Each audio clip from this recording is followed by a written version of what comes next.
Toutes bonnes choses ont une fin, comme on dit. Et c'est en cette année 1985 qu'une période de 12 ans de film s'apprête à se clore.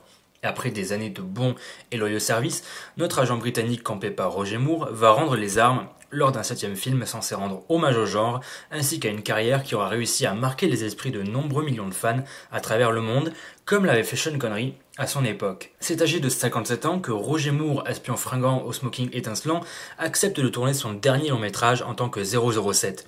Près de 12 ans après Vivre et laisser mourir.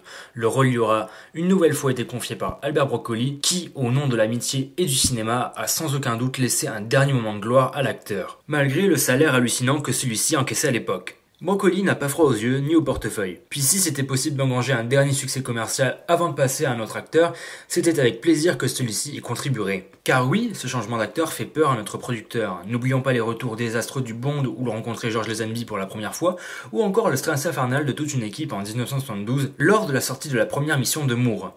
Même si celui-ci s'est vu bénéficier de la bénédiction des fans qui ont réussi à mettre Sean Connery de côté. Et cela s'est encore vu avec la sortie de Jamais plus jamais, le 007 de McClory qui n'a pas eu le succès commercial ni critique escompté, malgré la présence de la star des années 60. Pour ce dernier film, il fallait le bouquet final, le cocktail d'adieu parfait pour notre espion.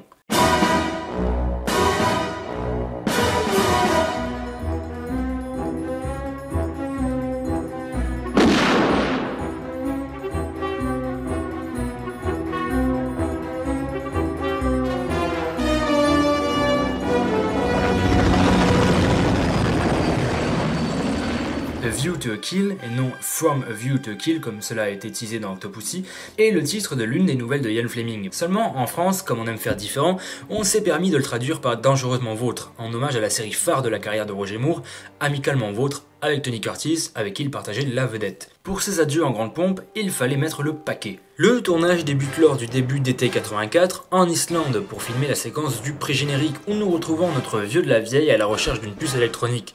Et quoi de mieux pour commencer la fin de l'ère qu'une séquence d'action au ski. Ah là là, qu'il était bon le temps où l'espion qui m'aimait rien que pour vos yeux sortait avec leur séquence enneigée iconique. Ici, loin de moi l'idée d'être rabat-joie, mais cela manque de quelque chose. Peut-être de la touche disco ?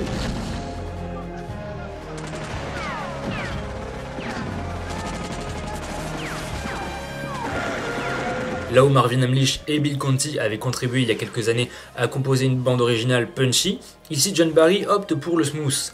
Et cela enlève beaucoup de charme à l'époque de Moore selon moi. La musique ne correspond tellement pas à l'ambiance que la prod a même choisi de mettre en plein milieu de la séquence une musique des Beach Boys.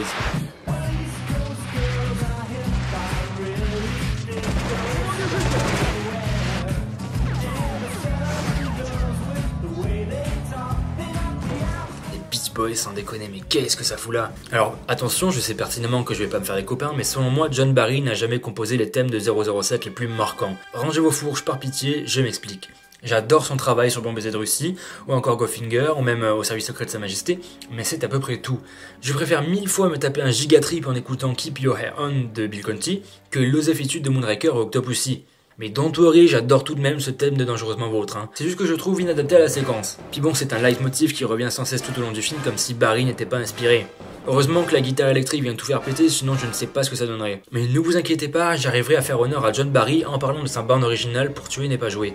Bref, les producteurs décident que ce n'est pas assez dynamique, alors coupe ce bon vieux John au milieu de la scène pour privilégier humour et surprise. Mouais, et si c'était que ça, mais où est James Bond? Bah non, c'est pas toi, non ce n'est pas toi, tu n'as même pas la même tronche que Roger Moore. Alors ok, dans Rien que pour vos yeux ça pouvait passer niveau doublure cascade, dans Octopussy ça restait plutôt clean également, mais ici rien à faire. Les doublures cascades sont partout et ne cherchent même pas à être dissimulés.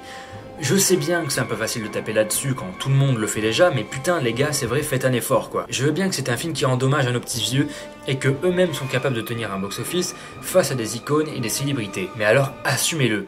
Je préfère 1000 fois avoir un combat aussi mou soit-il que celui-ci que ces faux airs de Jones que se donne le film. Et je vous jure que cette séquence d'action à Paris marcherait 1000 fois mieux s'il n'y avait pas eu ce problème de doublure. On les voit partout. Et ça c'était l'un des gros défauts du film selon moi. Après que j'entende que Moore est trop vieux pour ses conneries, je ne crois pas, et quand bien même le charme du film réside là-dedans. Les petits vieux face aux jeunes entrepreneurs blondinés. Bond est toujours là pour claquer le cul de ceux qui veulent l'enterrer avant l'heure. Et c'est en ce point qu'en ressort de Dangereusement Vôtre une ambiance d'adieu particulièrement touchante. Car Roger Moore n'est pas seul à prendre sa retraite avec ce film. Lois Maxwell, interprète de Moneypenny, fait elle aussi ses adieux au personnage culte qui aura marqué les générations entières depuis le tout premier film de la saga. D'un point de vue sonore, c'est Claude Bertrand, le comédien de doublage attitré de Roger Moore, qui s'arrête ici après avoir été atteint d'un cancer. Nous pouvons également y voir les dernières cascades de Bob Simmons, présentes depuis le début de la saga. Celui-ci prendra sa retraite après le tournage pour décéder quelques années plus tard. Ce Dangereusement Vôtre sent la fin d'une époque, la fin d'un style, la fin d'une sorte de galanterie. Mais là où certains font leurs grands adieux à cette porte du 7e art, prouvant qu'ils sont une fois de plus de passage dans un milieu qui les dépasse tous, sont remplacés par d'autres. Et pour cause, c'est ici que nous pouvons apercevoir les tout débuts de Dolph Lundgren. Oui, Dangereusement Vôtre est l'un des tout premiers rôles de sa carrière.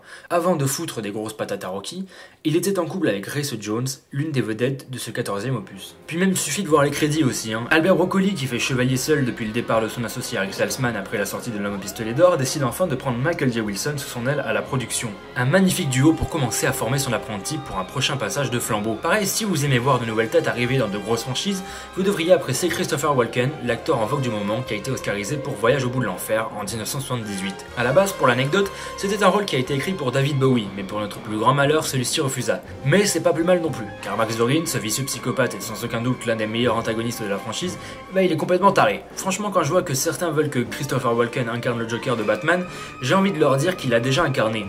En version nazie, bien entendu. Ce méchant a de la gueule, il est menaçant et surtout instable. Au même titre d'ailleurs que sa maîtresse. Car oui, deux psychopathes valent mieux qu'un. Donc, il est en guise de maîtresse, et bras droit, et quel bras droit d'ailleurs, la mannequin, actrice et chanteuse Grace Jones, qui est tout aussi instable que lui. Je n'ose même pas voir la gueule des gosses s'ils en font. Grace Jones et Christopher Walken forment le couple parfait de psychopathes. Et je dois avouer que Jones incarne avec brio le bras droit, fort, imperturbable et froid possible. Sans déconner, Grace Jones est certainement le meilleur bras droit de la saga. Son regard, son jeu, son personnage et son style bordel de merde, cette femme transpire la classe et j'en suis tombé amoureux.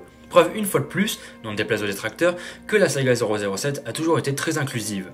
Toujours armée de fans fatales iconiques pour les générations à venir, ou encore de femmes fortes, supra-méga charismatiques. Ah, il y a aussi, quitte à faire un film sur les vieux de la vieille, dans le ton très anglais et distingué, on a décidé de prendre Patrick Macnee, celui qui avait joué dans Chapeau melon et bottes de cuir, voilà. Un petit rôle certes, mais tout de même très marquant dans la dimension que l'acteur nous le proposait. Et maintenant que l'on a parlé des meilleurs personnages du film, il est temps de parler des moins bons. Tanya Roberts en James Bond Girl, c'est la bonne idée.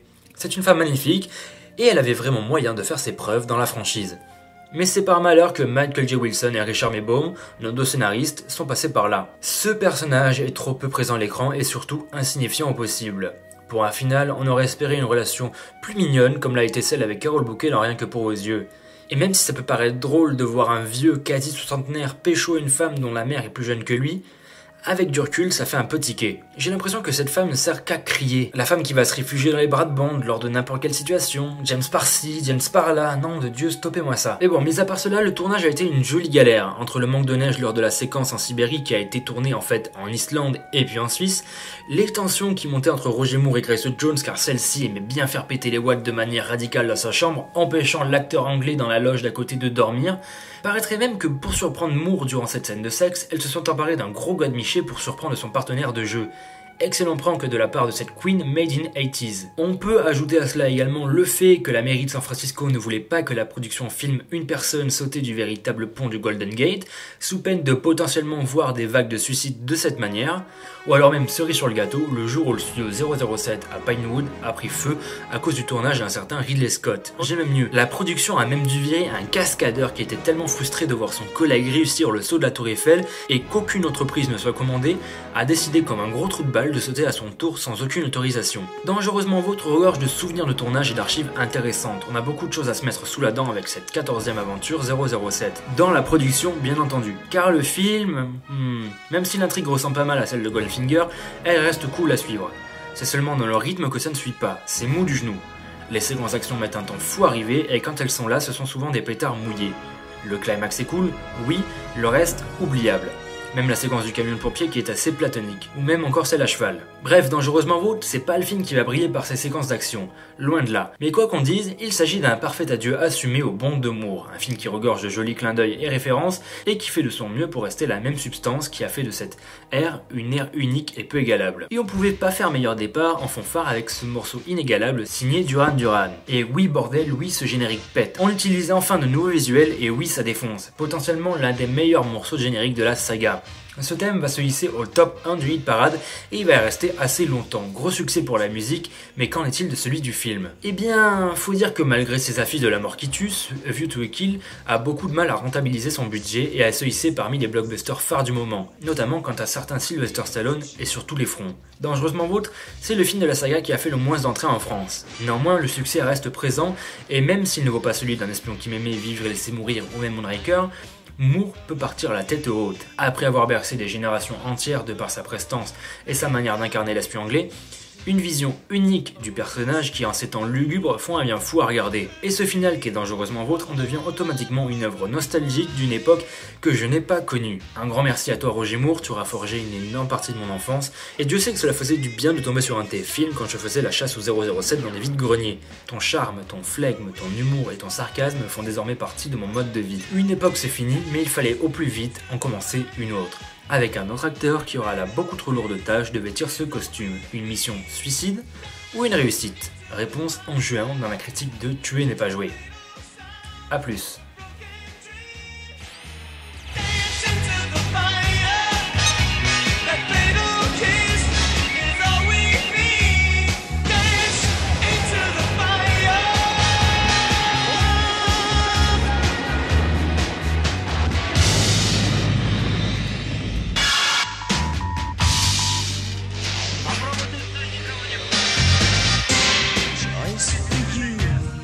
Look over your shoulder.